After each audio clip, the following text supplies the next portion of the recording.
Yeah, mate, no worries. No worries, I'll get you one. Yeah, where would you like me to post it to? Yes, no, they're all friends. They all laugh off the water, of course. But that is, I mean, very exciting to see some of these races going head-to-head. We have another Olympic event coming your way now. This is the men's C2 500. And, gee, there's some interesting combinations in this race. At least we've got the current world champions. There they are, pushed on by a very strong Spanish canoe program. They've got so much depth amongst their team there. So the Poles, of course, silver last year in the World Championship, starting from lane 1. So we'll expect them to pick up and be in the race at some stage today. The Hungarians, well, Adam Fiketti's been around for a long time. He's had a few different partners. He won bronze in 2021, 7th last year, and this time coming out racing with David Korozanski, the second of the Polish crews. Of course, we're off to Poznan for the next World Cup in 2 weeks' time, and they'll be hoping to perform in front of the home crowd. But this is the second of the Polish crews, Zazula and Kotecki. Here are probably your favourites. Well, they deserve to be favourites. They are the world champions, Garcia and Martinez. Lovely chaps off the water as well, I have to say, but their progress has been incredible.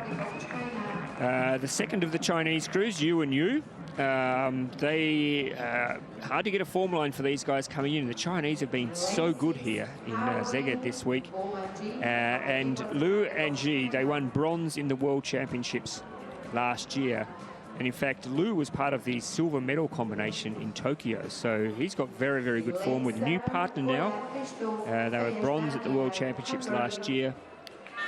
The second of the Hungarian combinations, Koller and Fejez from Hungary. And in lane 8, of course, well, a man who needs very little introduction. There he is at the front of the boat, Sebastian Brendel, probably one of the biggest names in canoe racing history, with a new partner this year, Nico Pickert. Bronze in Tokyo for Brendel, 4th last year in the World Championships. Lovely, great to see him still going around. And another legend from the sport, Carlo Tacchini, there at the back of the boat there for Italy. Great to see him doing a C2 this year. He normally just does the C1, so good to see him in action. But a very even field, Elise. Absolutely, and it's always really interesting to see how different countries strategize this year. And so Carlo obviously in the C2 and obviously looking towards Olympic qualification to get those 2 spots for their country. And Sebastian Brendel, who told me at one stage he was retiring, but every time I come to an event, there he is. So great to see him paddling, of course. And there's the Spaniards. They are the reigning world champions. Let's see how they go. They were good in the early rounds. They've got a strong Chinese boat to contend with. In fact, it's the second of the Chinese boats which has gone out the quickest here. That is Yu and Yu. And the Spaniards coming through, and on their inside, the second of the Polish boats, Kotecki and Zazula, also up there very, very early. It is a 500-metre race, though, so you don't want to burn off all your fuel before the halfway stage. No, I mean, typically you always see the Spanish get out really fast, and I mean, that goes right across their teams, kayaks and canoes. They're just fast starters, and then they really settle into their pace. Everyone looks now to be really transitioned and coming towards that 250 and, you know, sucking in those deep breaths and making sure they've got enough in the tank for the push home. So it's the Poles in front at the halfway stage. That is the combination of Kotecki and Zazula. Breathing down their neck are the Spanish world champions, Garcia and Martinez. Also coming through there is the second of the first of the Hungarian boats, who we would expect to finish strongly. That's Korozanski and Viketti. The home crowd could play a factor here as we get down close to the finish line. The rest of the field falling a little bit off the pace now, so it's a race in 3 at the moment between the world champions Garcia and Martinez. It looks like the Hungarians are lifting though, Korozanski and Viketti. You can hear the crowd in the background. They are really trying to lift their crew. The world champions have fell off the pace a little bit, so it's a race between the Poles and the Hungarians. Poland and Hungary. Hungary getting the closest, and Hungary takes the gold just ahead of Poland, with the Spanish crew finishing 3rd. But gee, a good morning for the Hungarians, and that is a breakthrough win for Hungary in this event.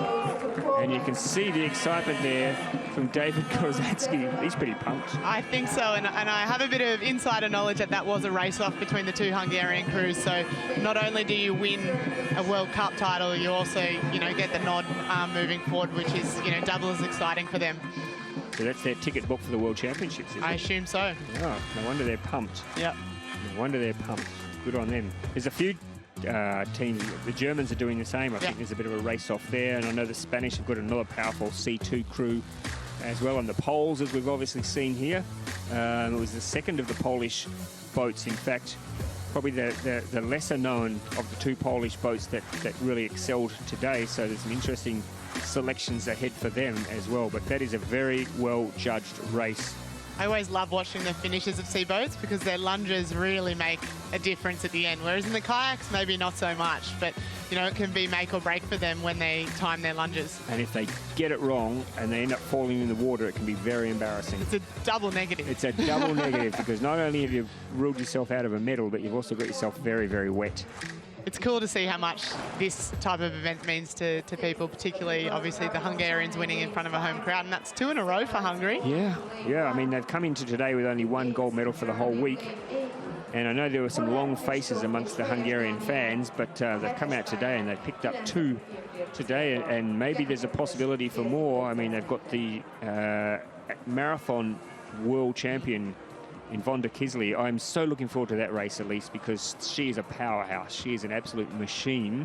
We don't see her in the 5,000 metres. It'll be interesting to see how she goes this afternoon. Yeah, it's a fun race. I've done a few 5,000s in my time, and